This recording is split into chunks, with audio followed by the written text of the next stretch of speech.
a lo largo de su trabajo han logrado comunicarnos de muchas maneras los enfoques de trabajo que vamos a ver esta mañana. El primer panelista es el profesor Javier Ibáñez Echevarría. Es profesor principal del Departamento de Economía de la Pontificia Universidad Católica del Perú. Actualmente también se desempeña como secretario técnico del Foro del Acuerdo Nacional. En sus estudios tenemos su doctorado en Economía por la New School for Social Research de Estados Unidos, Master of Science de la Universidad Estatal de Iowa en Estados Unidos, ingeniero electricista de formación profesional y bachiller en Ingeniería Médica y Eléctrica por la Universidad Nacional de Ingeniería en el Perú. Sus áreas de investigación son desarrollo económico, política económica, ética y economía. Es también autor de numerosos libros y artículos. También integra este panel el señor Daniel de la Torre Ugarte Fierrón, doctor en Economía Agrícola por la Universidad Estatal de Oklahoma y licenciado en Economía por la Universidad del Pacífico. Desde 2013 se desempeña como investigador asociado del Centro de Investigación del Pacífico y profesor. Anteriormente, desde 1992 hasta el 2013, fue catedrático agrícola. Es miembro del directorio del Instituto de Comercio y Sistemas Alimentarios Justos y Sostenibles. Es autor de más de 40 publicaciones en temas de impactos económicos y ambientales, de políticas agrícolas y ambientales, comercio internacional y biocombustible. Nos acompaña en la mesa la tercera panelista, la señora Alida Díaz Encina. Ella es directora de una unidad de posgrado de Ciencias Sociales de la Universidad Nacional Mayor de San Marcos. Es doctora en Sociología, graduada en la Universidad Nacional Mayor de San Marcos, con estudios de maestría en Sociología con mención en la PUC. Docente principal de la Escuela de Sociología de la Facultad de Ciencias Sociales, directora del Instituto de Investigaciones Histórico-Sociales. Nuestros tres panelistas entonces van a abordar desde sus enfoques ya trabajados por ellos el tema conceptual, bienes comunes, conceptualización y perspectivas. Comenzamos en el orden que está el programa. El profesor Javier Ibáñez tendrá la palabra, dispondrá de 20 minutos. Ese es el acuerdo que hemos logrado en esta mesa y en el programa. Muchas gracias. Muchas gracias, Rulfin. Muchas gracias por la invitación para participar en esta mesa y tener una selectísima audiencia. Con algunos no nos veíamos hacía bastante tiempo, pero siempre es un gusto estar juntos un rato.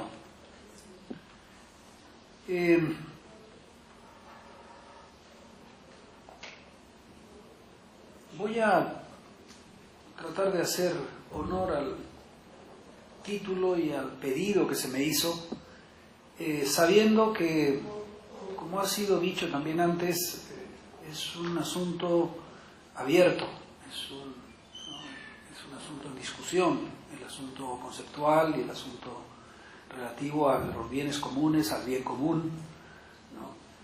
A la comunidad y a un conjunto de términos que aluden a realidades hermanas, digamos, cercanas, y que claro, siempre es posible afinar las distinciones, poner un bisturí para hacer distinciones muy sutiles, y son útiles a menudo, pero lo primero que quiero decir es que mi tendencia suele ser a partir de problemas más que de conceptos.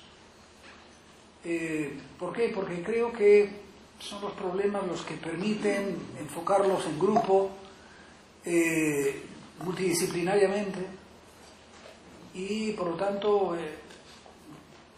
detectar ángulos, ¿no?, que no siempre percibimos desde nuestras especialidades particulares. Por eso, cuando estaba preparando esta presentación, dije, bueno, ¿y a qué problema responde esta reunión y este tipo de inquietud conceptual y esta búsqueda, ¿no? Esta búsqueda en donde ya sabemos que Cristina es así una abanderada y activista, ¿no?, muy importante en el tema en nuestra América Latina, por lo menos. Sin duda, no quiero hacer una lista detallada de asuntos para los cuales esta discusión es relevante, porque los estamos mencionando a cada rato en cualquier conversación, pero creo que es bueno, por lo menos para mí, hacer el ejercicio de para qué sirve esta discusión conceptual. A manera de muestra exclusivamente, ¿no es cierto? Preocupación por el destino común como planeta, por supuesto, estamos a fondo con un asunto que convoca a este tipo de conceptos, a este tipo de discusión sobre lo común, sobre los bienes comunes, sobre el bien común, etc. Preocupación por comunidades nativas, indígenas, ante problemas de recursos culturales, etc. Otro asunto concreto, ¿no es cierto?, que nos toca y que ahora ha añadido 4 asesinados en nuestro país, ¿no?, en la floresta amazónica. Estados débiles, y lo recordaba Cristina antes, y por lo tanto la sensación de mucha gente y de muchos países y hasta de gobiernos de que hay otros que toman decisiones por uno, que uno no está, el movimiento de los indignados, digamos, como expresión de reclamo, de quién ha decidido esto que está sucediendo y por qué, etcétera. Múltiples expresiones de desamparo, de exclusión social, que atribuimos parcialmente por lo menos al individualismo. La privatización como poder y como peligro de exclusión, bienes básicos como agua, la concentración de tierras en América Latina, en África, en fin, dejo ahí los asuntos que, entre otros, ¿no es cierto?, que justifican una mirada conceptual distinta a la usual, para ver si acertamos en propuestas y en discusiones. A la vez, el tema de lo común, de lo comunal, de lo comunitario, es materia de sospecha y sigue siéndolo, y hay que tomarlo en cuenta. Tenemos conflictos entre comunidades, cruelísimos. Francis Stuart ha acuñado y ha impulsado investigaciones sobre conflictos horizontales, la violencia horizontal, que es entre comunidades, o sea que hay que tomar en cuenta para no caer en un romanticismo de lo comunal, un romanticismo de lo común, como que, digamos, ese es el lado bueno de la película y el individuo es el lado malo. Identidades como factor de afirmación, urgentes e importantes, necesarias y simultáneamente también de conflicto, racismo, apartheid, barrios peligrosos. O sea, no solo hay common goods, ¿no es cierto?, también hay common bads. Entonces hay que estar atentos, hay que estar alertas. Son las situaciones concretas las que, digamos, deben llevar a valorizar o a condenar lo común, según, digamos, de lo que se trate. Luego, las relaciones comunitarias muchas veces son verticales y opresivas, como nos lo han recordado para la comunidad familiar, por ejemplo, las feministas. Porque uno lee a veces la idealización de lo común como democrático, como horizontal, como participativo, o sea, se le atribuyen todas las virtudes, y para aislarlo de todos los defectos que se le atribuyen a aquello con lo que uno compite. Creo que eso es grave, eso es poco saludable.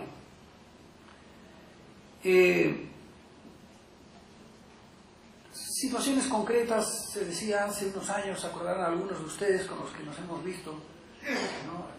Análisis concreto de situaciones concretas. Me vino esta palabra, esta expresión para aludir a que la valoración de esta distinción de lo común y de lo individual, por ejemplo, viene al caso hacer.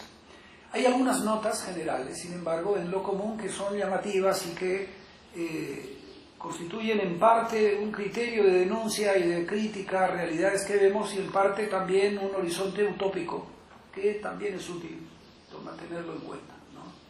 Cuando uno lee sobre lo común, el bien común, por ejemplo, está asociado a un término, ¿no es cierto? Todos y todas, por supuesto, ¿no? Lo cual no es poco. Recordar que ¿no? Tanto en destino como en tarea.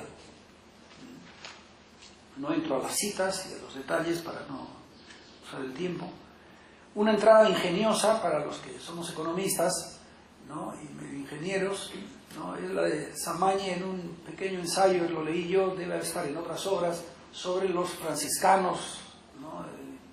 Del siglo XIII, ¿no? Y el bien común, que es que a lo que nos referimos con el bien común no es a la suma aritmética de los bienes individuales, no es A más B más C, sino que es la suma geométrica, ¿no?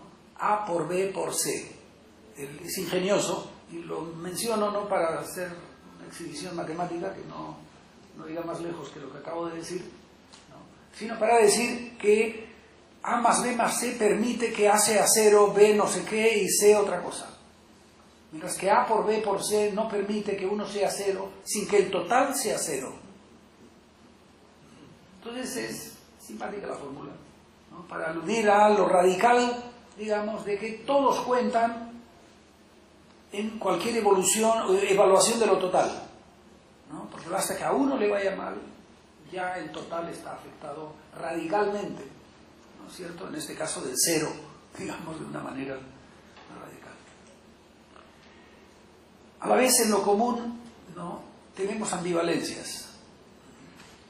En quechua, que yo no domino, pero que he escuchado de otros y que he anotado, espero muy bien, algunos de ustedes me van a corregir, porque hay variantes además, ayacuchano, caíno, en fin.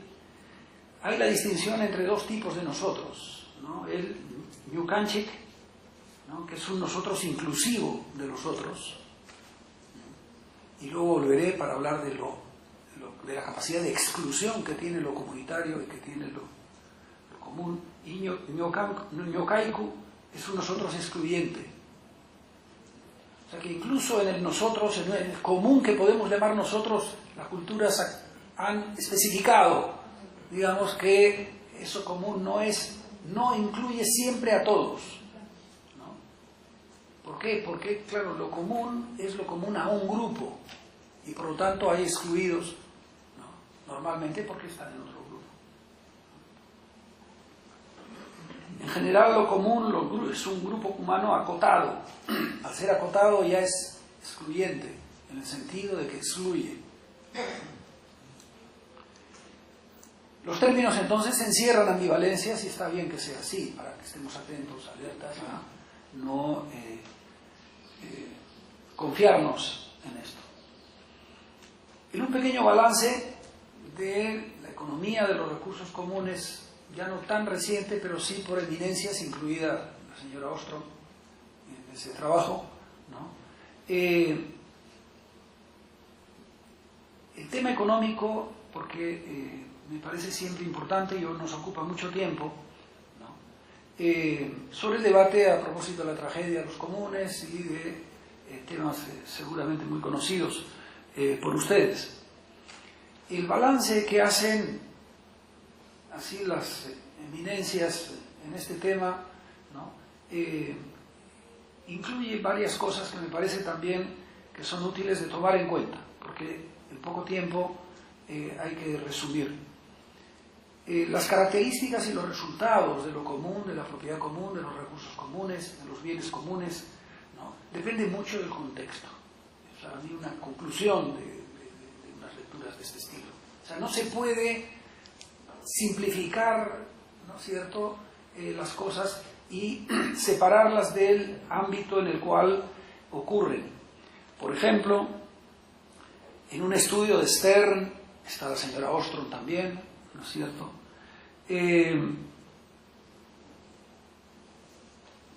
La conclusión del estudio del balance de 15 años de investigación económica sobre el tema les lleva a 3 cosas que me pareció útil recoger y socializar. 1, hay que seguir estudiando las experiencias. Las investigaciones son mucho sobre experiencias concretas, ¿ya? Y eso nos pasa a todos, ¿no? Segundo, hay que tener mucho cuidado en generalizar. No es fácil ver modelos en lo que estamos haciendo.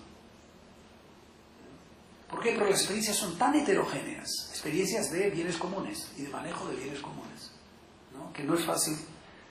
Y lo más difícil todavía, lo que es más arriesgado, es creer que un diseño de nuevos commons, ¿no es cierto?, es garantía de que va a salir bien. O sea, una cosa es saber lo que está ocurriendo, eso es muy importante. Ahí estamos sobre seguro. Miramos, estudiamos, evaluamos, distinguimos, aprendemos, en fin. De ahí a generalizar, muy arriesgado, y de ahí a diseñar un nuevo common, o sea, una nueva administración de recursos comunes, es muy aventurado, ¿no? Y no se atreven. De ahí que digan, la distancia todavía entre la investigación y la práctica es enorme. Esto podría ser materia de conversación, sigo, porque en cada punto da ganas de conversar un rato al respecto. Quiero avanzar en una dirección, digamos, más propositiva, de por donde encuentro que a mí por lo menos me estimula más el seguir reflexionando sobre estas cosas. Un primer pequeño punto es que, como ya escuchamos además a Cristina antes, 2 conceptos fundamentales en la gestión de los recursos comunes son la exclusión y la rivalidad. Exclusión tiene más que ver con la propiedad, ¿no? Es mío porque es mío y no es tuyo, por lo tanto, si quieres, me tienes que dar algo a cambio o en fin, no tienes derecho a acceder a algo. La rivalidad tiene un poquito más que ver con la finitud de los recursos, con que el que no alcanzan, y entonces la parte más ambientalista, naturalista, suele incidir más en rivalidad, la parte más de las relaciones sociales suele incidir más en la exclusión. Yo estoy últimamente acentuando el aspecto de la exclusión como el más exigente.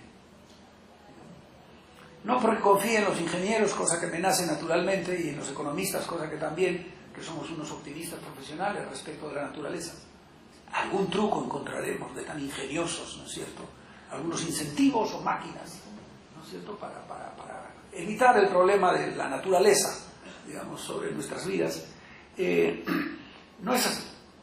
Por eso que acentúo la cuestión de la exclusión, pero sí porque lleva una pista que ya ustedes la han mencionado en la mañana y que la vuelvo a retomar. Voy a ser bastante repetitivo en cierto sentido, pero no toda repetición es una ofensa, como dice un viejo vals. Y es en parte para ver lo común, ¿no?, como una relación social.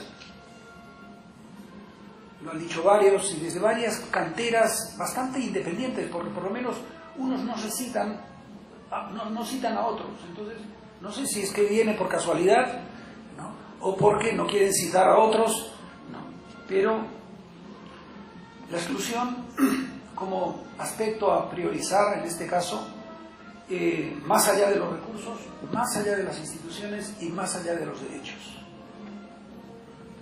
¿Por qué? Porque uno puede tener derechos si en la práctica social no se cumplen, uno puede estar en instituciones si en la práctica social se violan, uno puede estar con recursos y pueden monopolizarse, etc. Y entonces el acento de la exclusión, cuando ésta se evalúa en términos de relaciones sociales, exclusión de relaciones sociales, pero de práctica de relaciones sociales. ¿Qué quiere decir? Estamos en el terreno de la actividad, en el terreno de la práctica, en el terreno de lo que se es y se hace. Luego emparentaré, como ya también Cristina empezó a sugerir al final de su intervención, el enfoque con otros de desarrollo humano. Una actividad, por lo tanto, entre humanos, ¿no? Relacional. A mí me interesa el punto por diversas razones, sino también porque creo que hay que tomar más en cuenta algunos problemas humanos que no son el hambre o la miseria en ese sentido, sino también problemas como son la soledad, el aislamiento, ¿no? Y que son exclusiones de relaciones. Por eso cuando a uno se le condena a prisión, digamos, es para aislarlo, y la peor de las penas es aislarlo todavía hasta de la celda, hasta de los demás presos. El tema de la exclusión relacional está planteado, hasta donde yo he logrado mirar, y muy incompleto lo que he hecho, ¿no? Por varias pistas, ¿no? Alan Lippietz, ¿no? Define justamente los bienes comunes como relación social. Es natural, hay tradición marxista también en eso. ¿Se acuerdan de la definición de capital en Marx?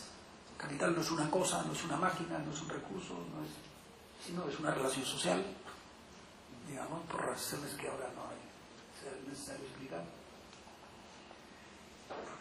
Padre Hollenbach también plantea que, ¿no?, lo común, ¿no?, es una actividad, pero plantea un asunto que se refiere a que la actividad misma de relacionarse es de la que se está hablando. No es la actividad que produce algo, sino que el producto es la relación. Es una sutileza, pero a mí me es sugerente. Se introduce en lo que es calidad de vida el valor de la relación. Por supuesto, Bruni y Samagni, sobre quien mencionaré un par de cosas más, insisten en el valor relacional. La reciprocidad, que fue mencionada anteriormente, etc. Quiero pasar un solo cuadro, tengo 5 minutos ya. Un solo cuadro, nada más que para abrir el apetito y luego eventualmente, no sé si distribuirlo. Lo planteo antes Cristina, ¿ya? Pero me atreví a ponerlo en un cuadro y añadirle un par de detalles, que le he llamado a 3 esferas de la vida, ¿no? La privada, la pública y la civil, ¿no? La última es la de Samagni, Bruni, etcétera, que dicen que es la que viene de los franciscanos del siglo XIII, ¿no? Es muy interesante su razonamiento. Bien, no quiero entrar en los detalles porque en 5 minutos no voy a poder, pero lo que quiero destacar con este cuadro es que se está ensayando una conceptualización que distingue suficientemente bien, digamos, simplificando, porque luego se mezclan todas otras cosas, pero distingue suficientemente bien esferas de la vida que me parece útil tomar en cuenta. Y lo que yo he añadido es en la esfera pública las 2 últimas filas, ¿no?, que no he encontrado en Bruni y Samagni, que es no encuentro de intereses, que son legítimos, dicho sea de paso, no se trata de denigrar los intereses, y al otro lado encuentro de gratuidades, como fue mencionado también en la mesa anterior, sino encuentro, le he llamado de servicio público provisionalmente. ¿Qué quiero decir? Creo que hay que reivindicar lo público también, pero en un sentido positivo, como una actividad de servicio.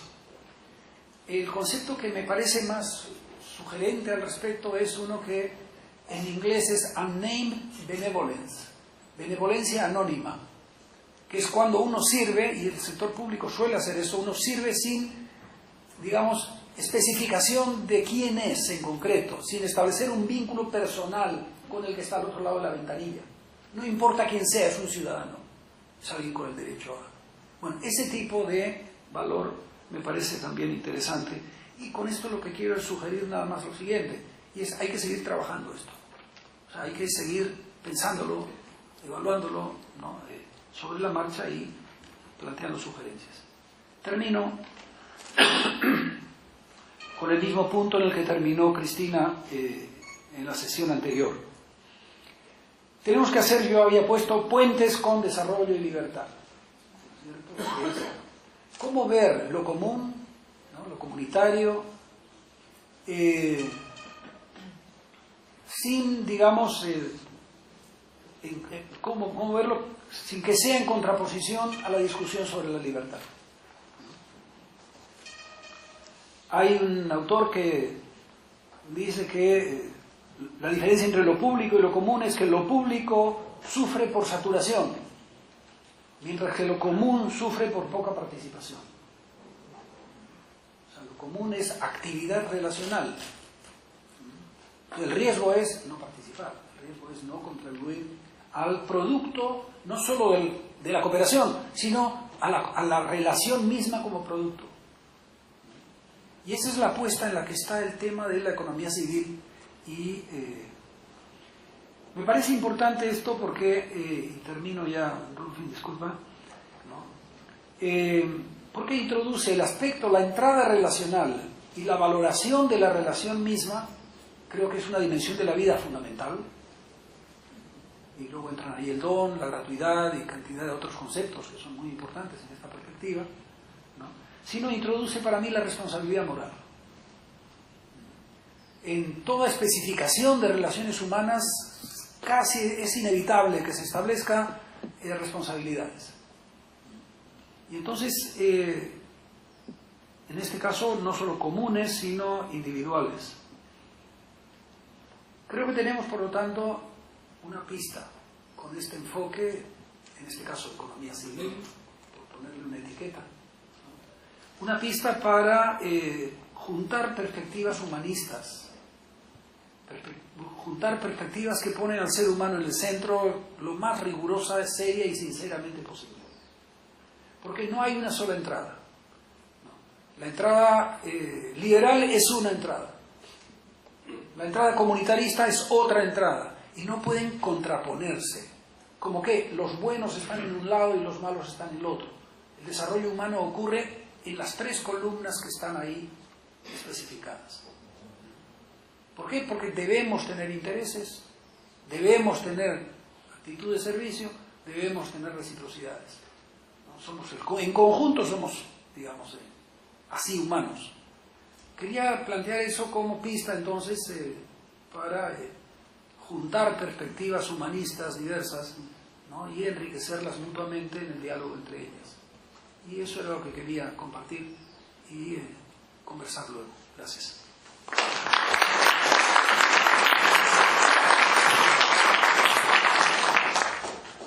Muchas gracias, Javier, y en particular por tu gran dominio del tiempo.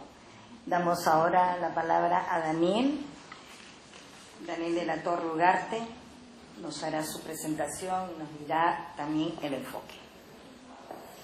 Muchas gracias, es un placer estar aquí compartiendo con ustedes, que estoy seguro están mucho más compenetrados con el tema y comprometidos en él que yo, pero que creo que tengo como intención tratar de transparentar el instrumental neoclásico que es el que tenemos en este momento, es el dominante, y mientras que trabajamos en aprovechar las fisuras que se producen en el sistema dominante, tenemos que resolver o tenemos que tratar de resolver los problemas de bienes comunes que ocurren hoy y que ponen en riesgo la sustentabilidad de determinadas áreas.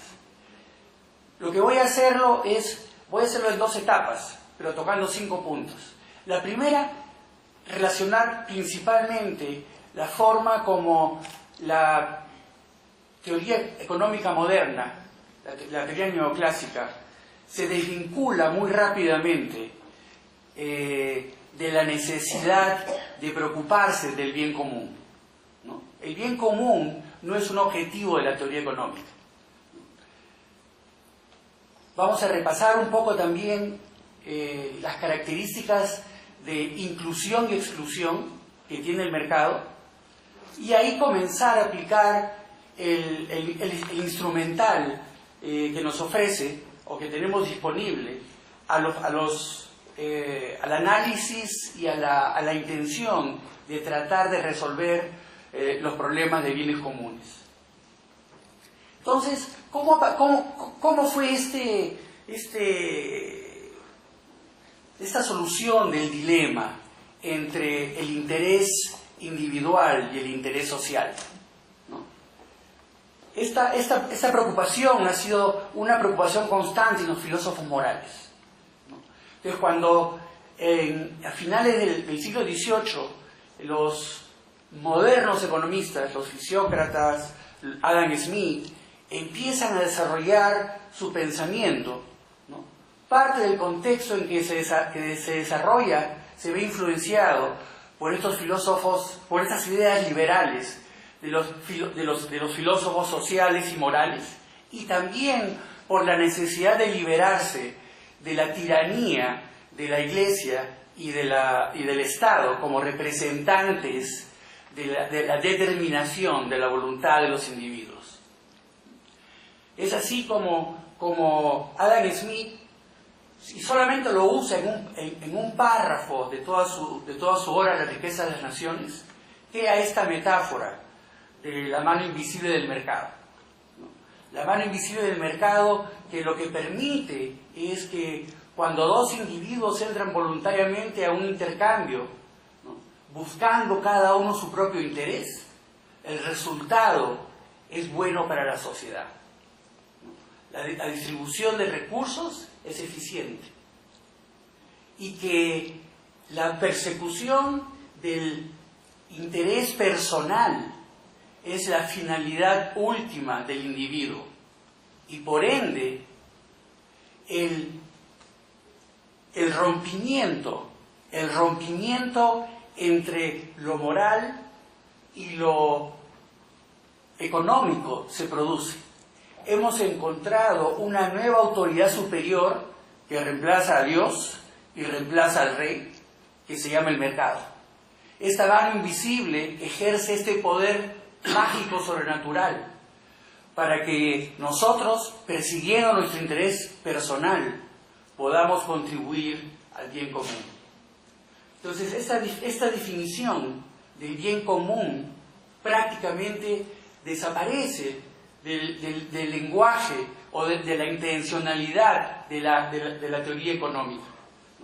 Y lo que la teoría económica empieza a definir es, tenemos que reemplazar ese bien común con otro concepto. Es el concepto de bienestar social. ¿Y qué cosa es el bienestar social? Bueno, el bienestar social es una situación en la cual todos estamos mejor. ¿Ok? ¿Cómo medimos eso?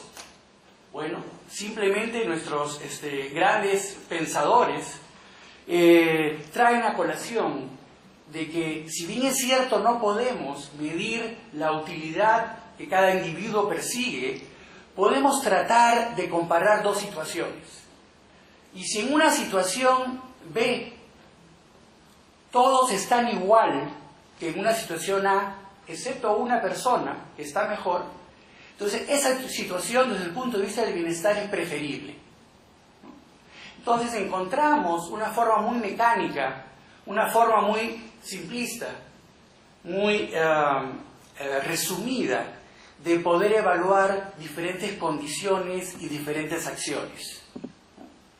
Y seguimos adelante diciendo que, mira, así hayan perdedores, porque en todas las decisiones hay ganadores y perdedores. Si los ganadores compensan a los perdedores para que no estén peor que antes, y los ganadores están igual o mejor, entonces también todos hemos avanzado. Y más adelante decimos, realmente no es necesario compensar. Si existiera la posibilidad de compensar, ¿no?, entonces solamente ese hecho permitiría que lleguemos a la conclusión de que la situación que estamos analizando, la decisión que estamos tomando, el régimen que estamos implementando, es preferible al otro en términos de bienestar social. Entonces, esta utilización de la asociación entre maximización de utilidad, bienestar social y su desligamiento total de la moralidad respecto a si es bien común o no, ha caracterizado a la teoría económica en los últimos 200 años. Y lo que yo digo es, no le podemos pedir peras al olmo, ¿no? Si ese ha sido su principio fundamental, que su principio fundamental ha sido justamente para permitir que esa mano invisible actúe, lo que tenemos que preocuparnos es que no encuentre obstáculos en el desarrollo de las señales del mercado como fuentes de información para los individuos, para que estos maximicen su bienestar y el de la sociedad. Entonces, ese es el esquema en que nos hemos ido moviendo en los últimos 200 años.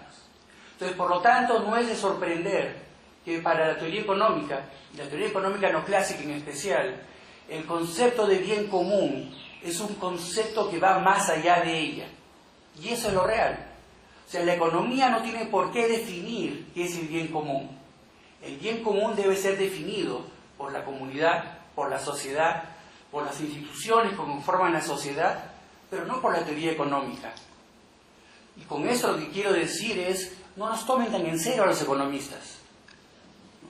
Simple y llanamente, el quehacer de la teoría económica lo que busca es tratar de buscar un método para poder comparar situaciones en las cuales podemos diferenciar si hay preferencia o no, en términos de eficiencia y en términos de bienestar.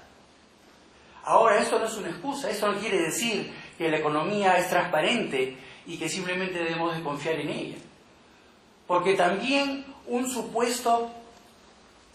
punto de partida básico una dirección básica que tomó la teoría económica es la decisión de ignorar la distribución original de los recursos y de la propiedad de los recursos naturales y de los recursos económicos.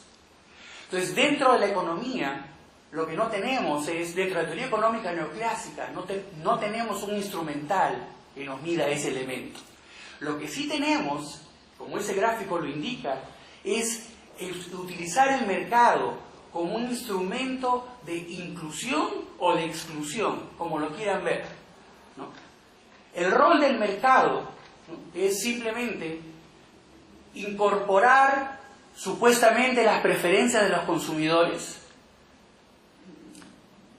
incorporarlas y contrastarlas con la posibilidad de los productores y llegar a un encuentro en el cual, si lo que yo estoy dispuesto a pagar es menor a lo que el productor está dispuesto a recibir, yo estoy excluido del mercado. Es un instrumento de exclusión. Si yo como productor no estoy dispuesto a producir al costo que el consumidor está dispuesto a pagar, el mercado me está excluyendo de la participación. Entonces, de por sí, en la distribución de recursos, en la distribución en el balance entre lo que la sociedad quiere consumir y quiere producir, implícitamente el mercado juega el rol de mecanismo excluyente. Hasta aquí no más. ¿Por qué? Porque la dotación inicial de los recursos no lo permite. No tienes suficiente ingreso, no tienes suficientes medios de producción, o tu tecnología no es lo suficientemente moderna, tus costos de producción son muy altos. Pero lo que nos enfrentamos es que lo que ignora la teoría económica es esta distribución original del ingreso y de los recursos naturales. Entonces aquí lo que tenemos es, en el triángulo rojo representamos como a la población y en el triángulo azul representamos al ingreso, ¿no? Entonces lo tradicional en nuestros países es que ingresos altos los percentiles de ingresos altos tengan o acumulen una gran cantidad de los ingresos, y lo inverso en los ingresos bajos. Entonces hay una asimetría interna que el mercado, a la hora de tomar la decisión y a la hora de distribuir o excluir a los consumidores y productores de su participación, no toma en cuenta, pero que sí está latente. Y esa asimetría no solamente se produce a nivel interno de los que participan en el mercado, se produce también a nivel de comunidades o de grupos o de países. Lo que a veces me gusta picar es, hay acciones de Dios que han determinado que algunas regiones o algunos países sean abundantes en recursos naturales. Y hay otras acciones de Dios que han determinado que algunas regiones o comunidades no tengan esos recursos naturales. Esa dotación de factores que determina la distribución de los ingresos muchas veces es excluida o es no tomada en cuenta por la interacción de los participantes en el mercado. Entonces este instrumental neoclásico se concentra en la búsqueda de eficiencia. Se busca en la búsqueda de eficiencia de cómo utilizamos los recursos, con el criterio de vamos a maximizar la utilidad individual y vamos a maximizar la utilidad del productor. Ese es el criterio básico, el criterio de que ambos son racionales, ¿no? Lo que decían anteriormente y con razón criticado, ¿no? No importa si la realidad es 100% ahí, lo que interesa es si se comporta así, ¿no? Entonces, la economía ambiental y la economía de los recursos naturales, cuando se empieza a desarrollar a mediados de este siglo, del siglo pasado, lo que encuentra es un problema que no puede resolver y lo ignora también. Tanto la economía ecológica o la economía ambiental como la economía de los recursos naturales son incapaces de absorber ese reto, ¿no? A pesar de que hay evidencia de que la distribución original de los recursos es definitivamente determinante para la sustentabilidad del ambiente. ¿Qué son los bienes comunes? Los bienes comunes, como ya se ha dicho, parten de la clasificación según esas dos características que hemos revisado, ¿no? Si el individuo puede ser excluido de ellos, quiere decir, si tengo que pagar para acceder a ellos, para comprar un teléfono tengo que pagar, ¿no? Por lo tanto puedo ser excluido. Para respirar no tengo que pagar, no puedo ser excluido. Y rivalidad. El consumo de un pez, la utilización de cuando el pescador sale al mar y con su esfuerzo retira 100 toneladas de biomasa, esas 100 toneladas de biomasa no están disponibles para otro pescador. Entonces hay esa rivalidad. Y en base a eso identificamos donde la contradicción principal ocurre en términos de uso de bienes comunes, y es en los recursos de acceso libre, que anecdóticamente caracteriza a los recursos renovables y no a los recursos no renovables. Y la razón principal es que los derechos de propiedad, la asignación de beneficios y costos en la utilización de los recursos renovables es mucho más identificable y transferible de lo que es en los recursos no renovables, en los cuales generalmente no hay límite al acceso, ¿no? Los bosques, el aire, el aire limpio, las zonas pesqueras, etc. Entonces, ¿cómo es que la teoría económica trata de responder, por ejemplo, en el caso de la pesca? Un bien totalmente disponible a cualquier individuo que quiera embarcarse, ¿no? Hay un modelo biológico en el cual la biomasa alcanza su nivel máximo y un nivel máximo de reproducción. Cuando viene el individuo actúa para maximizar sus beneficios. Y maximiza sus beneficios a un nivel mayor que la tasa natural de sostenimiento de esa región, o de esa región marina. ¿Y por qué? Porque no tiene ningún incentivo para conservar ese recurso.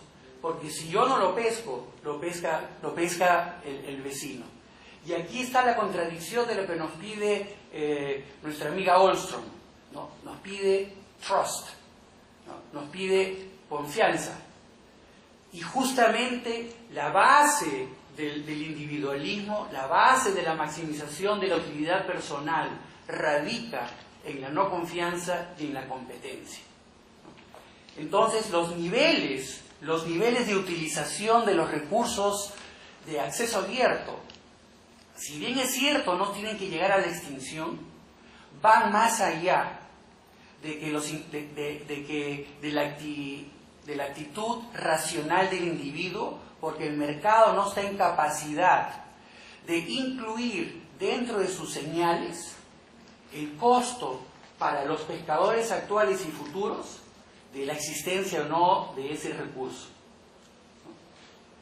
Entonces, ¿qué alternativas de solución nos ofrecen? Generalmente dos. Y las dos tienen que ver con tratar de incorporar esta falta de asignación de derechos de propiedad, esta falta de impacto en las señales del mercado, tratar de incorporarla en las decisiones racionales de los individuos. Uno es hacer el esfuerzo pesquero, hacer que la pesca sea más cara, poner un impuesto. Ese impuesto va a elevar el costo y va a reducir el nivel de actividad hasta el nivel óptimo desde el punto de vista biológico. O el otro es restringir la asignación del recurso a través de cuotas pesqueras, que es lo que utilizamos en el Perú.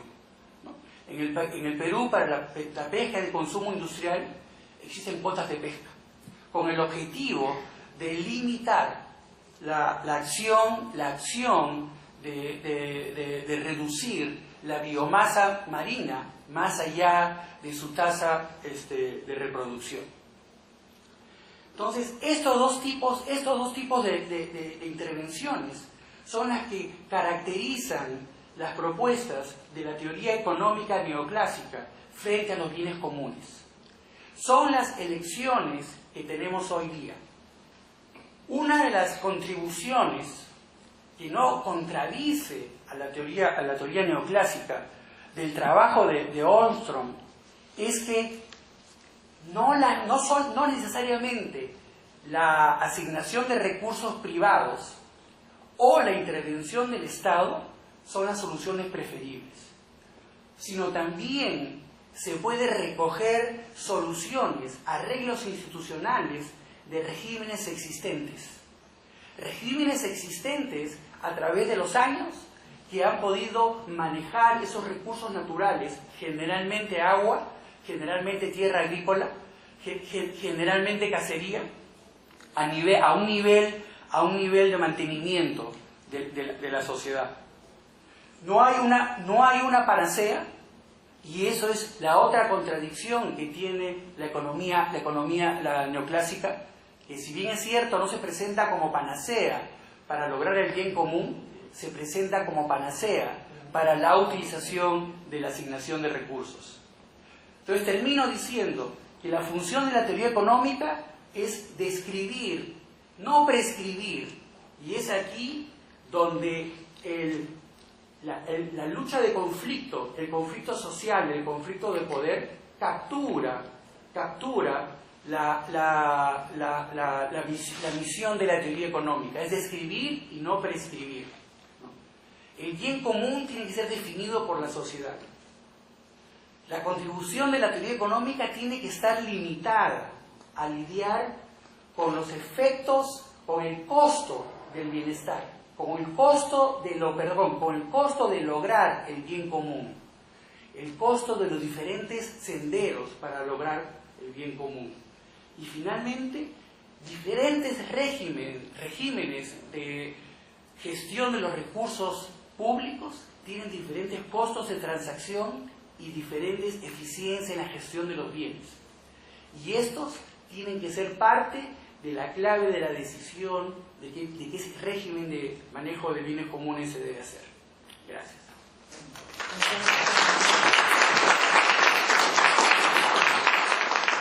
Ahora, tratando de administrar el tiempo disponible y el concepto, Alina tiene la palabra. ¿Cómo quiere venir? Sí. La conceptualización de los bienes comunes, características, comentarios y aportes.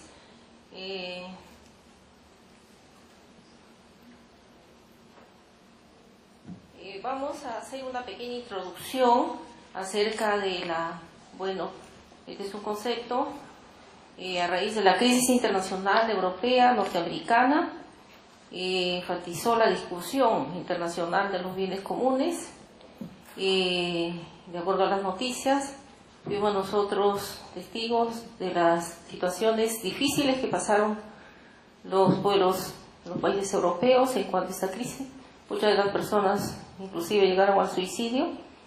Una exponente de esta teoría, ya lo han comentado los anteriores que me han precedido, es la teoría, el gobierno de los bienes comunes de esta gran investigadora que ganó el premio Nobel en el 2009.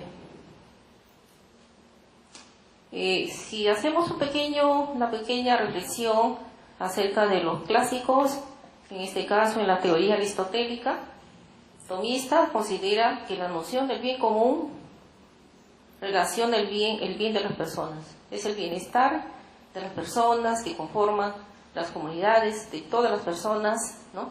Ellos ya nos dieron estos adelantos importantes, inclusive Aristóteles comparaba la población como un barco, si el barco estaba muy lleno, muy vacío, no podía conducir, es decir, que los pueblos, las ciudades tenían que estar bien constituidas, que las riquezas, que los bienes satisfagan a todos y a todas.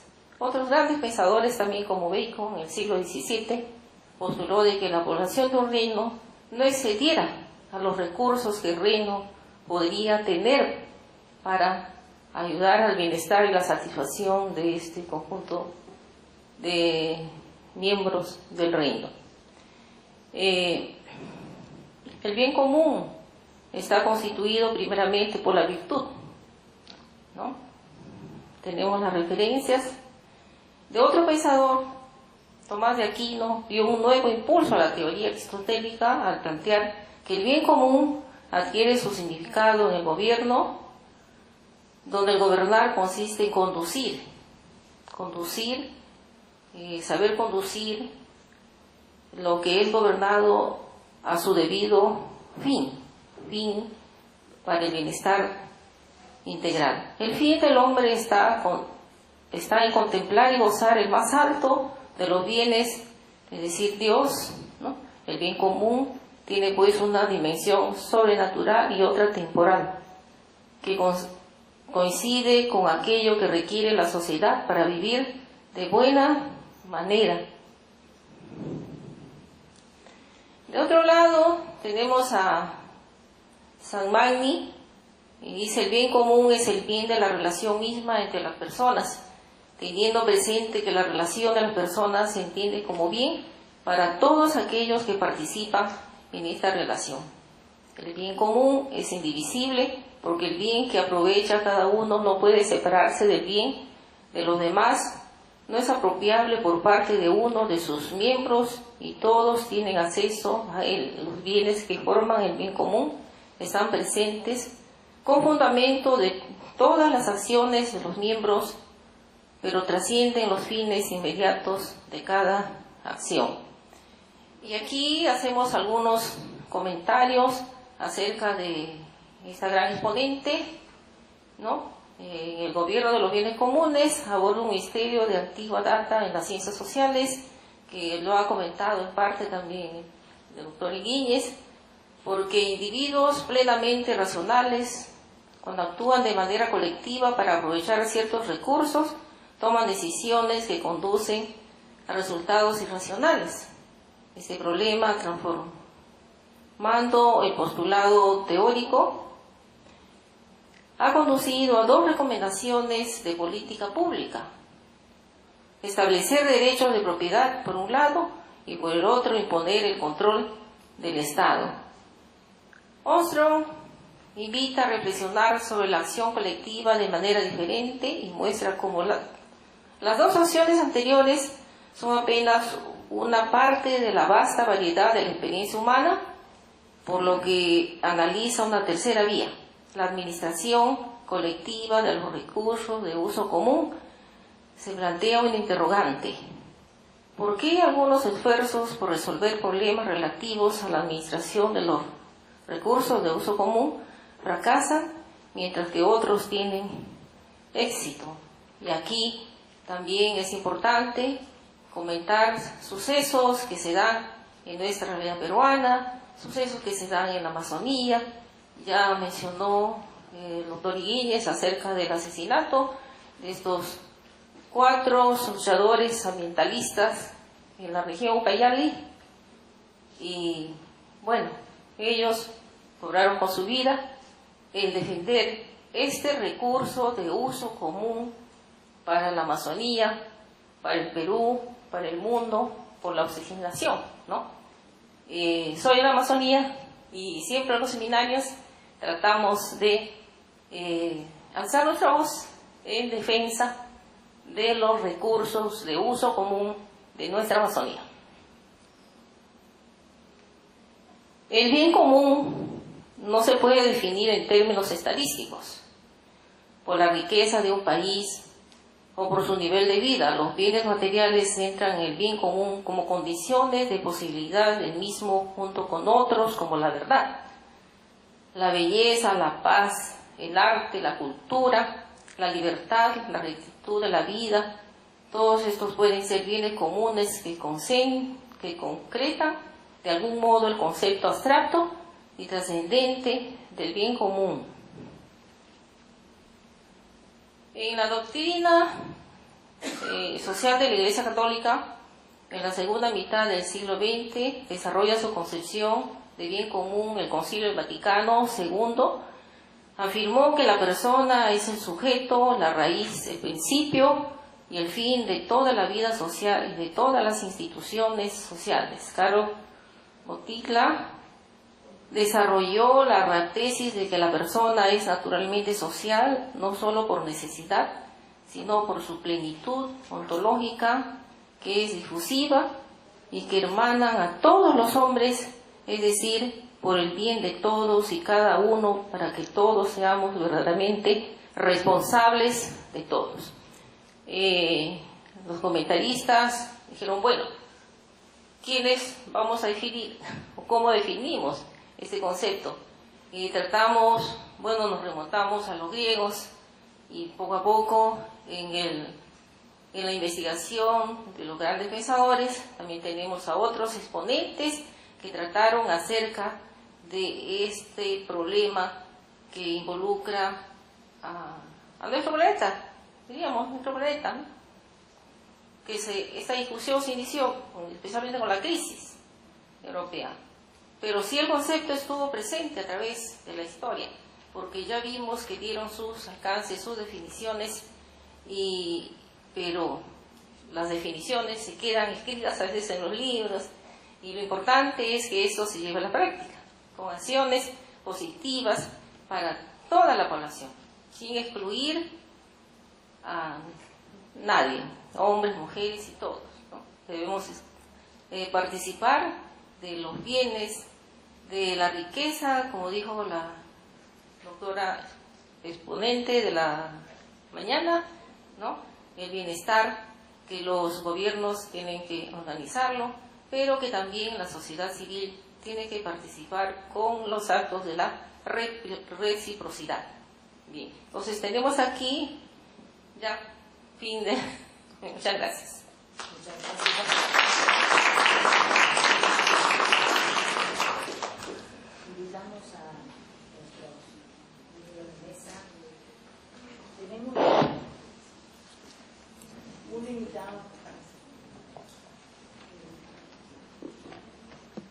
Los invito entonces a participar durante 10 minutos, a comentar, preguntar las distintas exposiciones que hemos recibido de nuestros panelistas.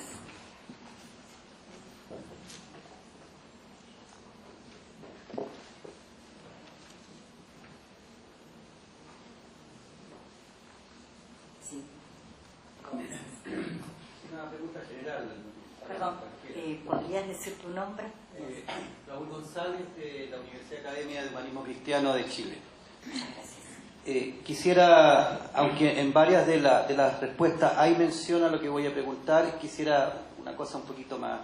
Cuando se entra en la literatura de los bienes comunes, reduciendo un poco, uno podría encontrar una definición un poco que podríamos llamarle más esencialista de los bienes comunes. O sea, hay ciertos bienes que serían comunes, por ejemplo, el agua, el aire. A eso le estoy llamando mirada esencialista, que incluso utilizando la noción que señala el Javier Higuíñez, está antes de la relación social, pareciera antes de la relación social. Esos bienes en esencia serían comunes. Hay una visión que estaría por otro lado, en que lo común se construye históricamente, o sea, no está dentro de las cosas, sino que está fuera de las cosas. Es la relación social la que lo define como común. Pareciera que hay una tercera visión que es más intermedia, en el sentido de que lo común es construido socialmente, pero habría cierto tipo de bienes que tendrían ciertas características que harían que lo normal es que fueran sentidos como comunes por la sociedad, ¿no? Una especie de mezcla de los... quisiera ver qué reacción tienen ustedes a eso, a qué se aproximan más o cómo definirían ustedes lo común.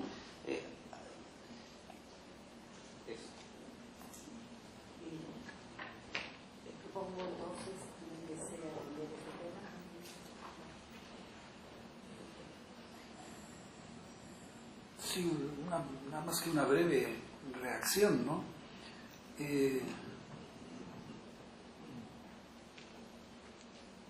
Sí, yo creo que definir cosas como anteriores a las relaciones sociales es muy abstracto.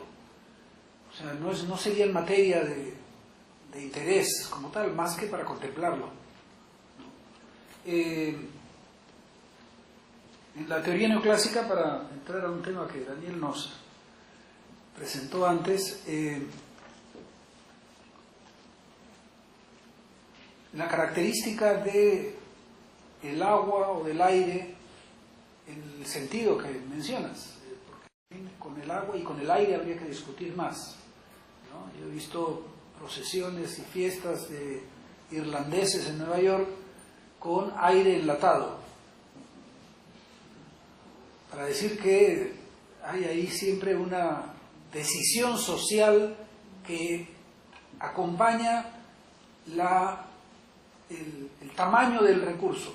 O sea, para León Walras, cofundador de la teoría neoclásica, los bienes se dividen en dos: apropiables o no apropiables. Y la razón de su apropiabilidad es su tamaño. O sea, son tan grandes esos bienes que no pueden ser apropiados por nadie. Y entonces, estoy pensando en voz alta con tu tema, porque no lo había visto así antes, pero creo que yo no tendría por qué definir como más esencial una condición de la naturaleza que hace que lo social tenga otra característica distinta que la apropiación. Pero dejo ahí el punto, porque sobre eso hay poco que hacer, me parece.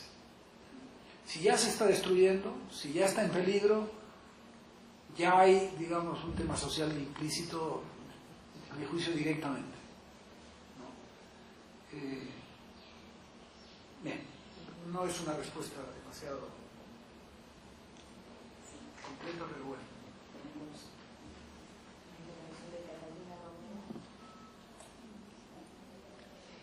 Me interesó mucho lo de ver lo común con una relación social, que tiene el lado de actividad relacional entre humanos, pero relacionándolo con la pregunta anterior, también cómo nos relacionamos socialmente entre humanos. Aquí se entra a discusiones un poco más complejas, pero cómo nos relacionamos los humanos con nuestras propias construcciones culturales, religiosas, ¿no? O sea, si somos capaces de cambiarlas, de modificarlas, en el marco del desarrollo humano se está refiriendo a la religión, por ejemplo, como la libertad religiosa como capacidad de ser un poco libres de nuestras propias creencias y modelos teóricos, etcétera. O sea, ¿cuánto somos libres? ¿Cuánto nos liberamos para del pensamiento neoclásico? O sea, nuestra capacidad crítica, cómo se desarrolla ahora para poder innovar nuestras relaciones con el mundo, o sea, con un sentido práctico, no seguir presas de nuestras definiciones del mundo que hemos construido para un determinado momento y que hoy día muestran que necesitan ser innovadas. Es algo que decía Cristina en su exposición anterior. Necesitamos nuevas maneras de entender el mundo porque no estamos entendiendo bien los procesos que están ocurriendo ahora en la economía y en la vida social. Y ahí también creo que hay que ver de manera relacional nuestra relación con la tierra, con el mundo, ¿no? Que también es una relación individual y una relación social. Eso se está empezando a trabajar en la sociología, más propiamente cómo nos relacionamos con lo que producimos. Si es algo útil, no es útil, cuándo deja de ser útil, cuándo se convierte en desecho, cuándo el desecho deja de ser desecho para convertirse en elemento de producto porque se va a rehacer, ¿no? Nunca pensamos que las botellas podían ser ropa o tela, ¿no? O sea, se reconstruye la relación con la materia, con lo físico, y ahí creo que estamos frente a cosas muy, muy nuevas, sobre todo si podemos convertirlos en parte de una relación social. Esas son elucubraciones de socióloga.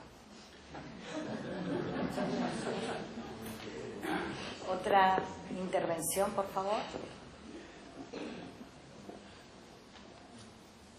Sí, adelante, Rodrigo.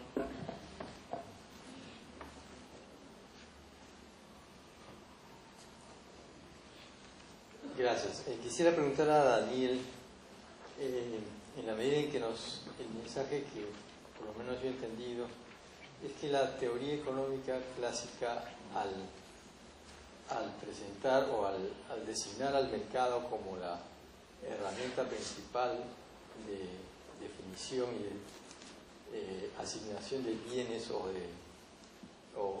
la herramienta por la cual se puede acceder a lo que llamamos el bien común, esa perspectiva está siendo tomada no soy economista, más bien vengo de la antropología, y mi pregunta es si los economistas en la ciencia económica misma, así visto en general, hay tendencias en la actualidad a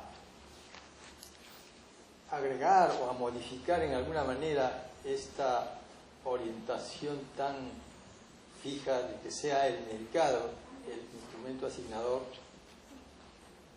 y frente a las otras perspectivas que son bastante críticas al respecto, si hay orientaciones o tendencias de cambio de esa perspectiva tan rígida en cuanto al rol del mercado.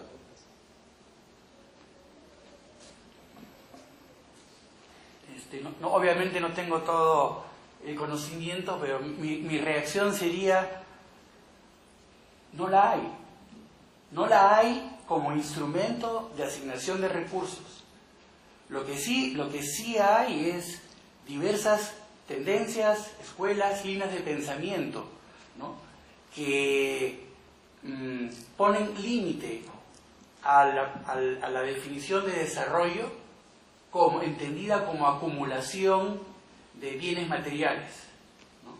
Tenemos a Herman Daly y muchos economistas ecológicos que lo que tratan de conceptualizar ahora es que desde el punto de vista de material ya hay sociedades que han llegado a un nivel que deberíamos llamar de situación estable, y todo lo que es crecimiento debiera ser en base a consumo de bienes no materiales, que crezca el espíritu, ¿no?, reconociendo un poco la idea malthusiana de que estamos encontrando, ¿no?, el incremento en los bienes materiales, y la población está encontrando estos límites en la sustentabilidad del planeta, ¿no?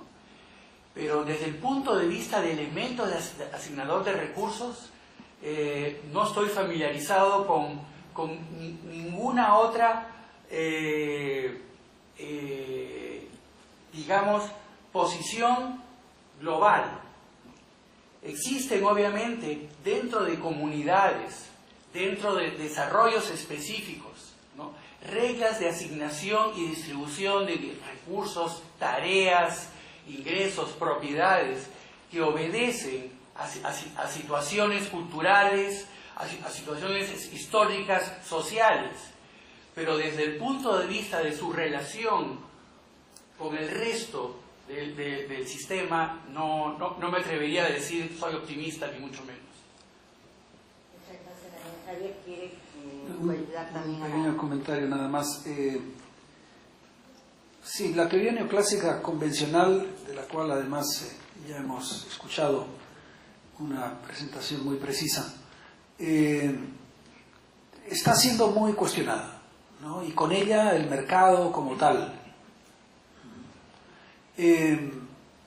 La teoría de juegos, que se usa ya en los cursos, empieza a tener más números de páginas en los textos.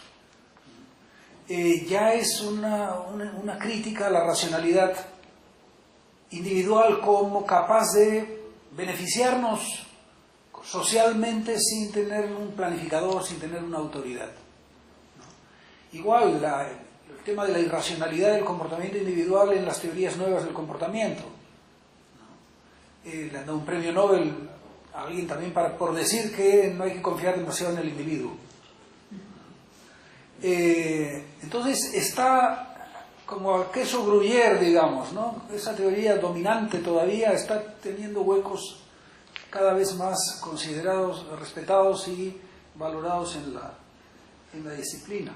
Mi interés en recordar esto es porque en este tema, junto con el tema ambiental y del riesgo planetario, etcétera, hay que tener mucho cuidado con el asunto relativo a la libertad, porque lo que estamos haciendo también no es tirar solo la teoría neoclásica al tacho, sino también cuestionando ciertos aspectos de la libertad a la que creo que no deberíamos renunciar.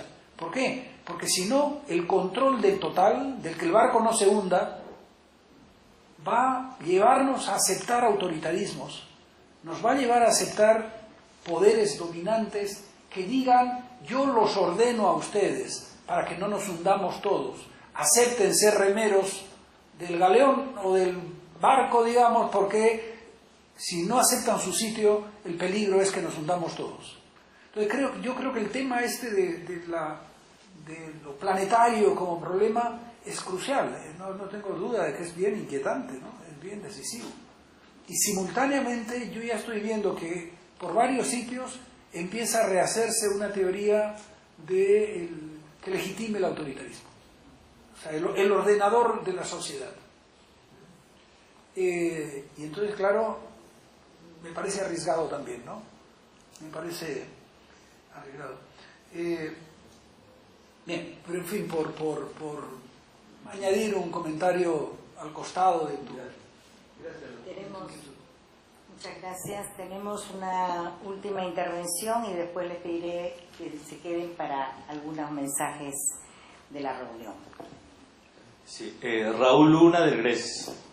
Dos puntos muy breves. El primero, sí, cuán útil o pernicioso ha sido esta conceptualización de los llamados bienes libres, que decían no producidos, ilimitados y libre uso, a lo cual muchas empresas simplemente consideran como costos secundarios para atender y que ha traído la crisis del planeta. Lo segundo es de qué manera los bienes comunes contribuyen o podrían contribuir al desarrollo local y a la conservación de la salud. Es decir, conceptualizar los bienes comunes, digamos, estableciendo una nueva relación entre el productor y el consumidor, donde el consumidor, no por tener dinero, capacidad adquisitiva o ser víctima del marketing, pueda pedir a su libre albedrío y capricho muchos bienes. Y si la cercanía con el productor, estoy pensando en un caso que en el resto tomamos en cuenta en Ayacucho, esto de mercados campesinos, consume lo que tu región produce, disminuye las distancias, pero simultáneamente presenta relaciones no solamente monetarias de compra y venta de productos, sino humanas, amicales, de acercamiento, donde la preferencia de ciudadanos consumidores también por cierto tipo de semillas, por cierto tipo de productos, por una relación también humana. Y de qué manera, digamos, las semillas también pueden ser consideradas como bienes comunes porque no son...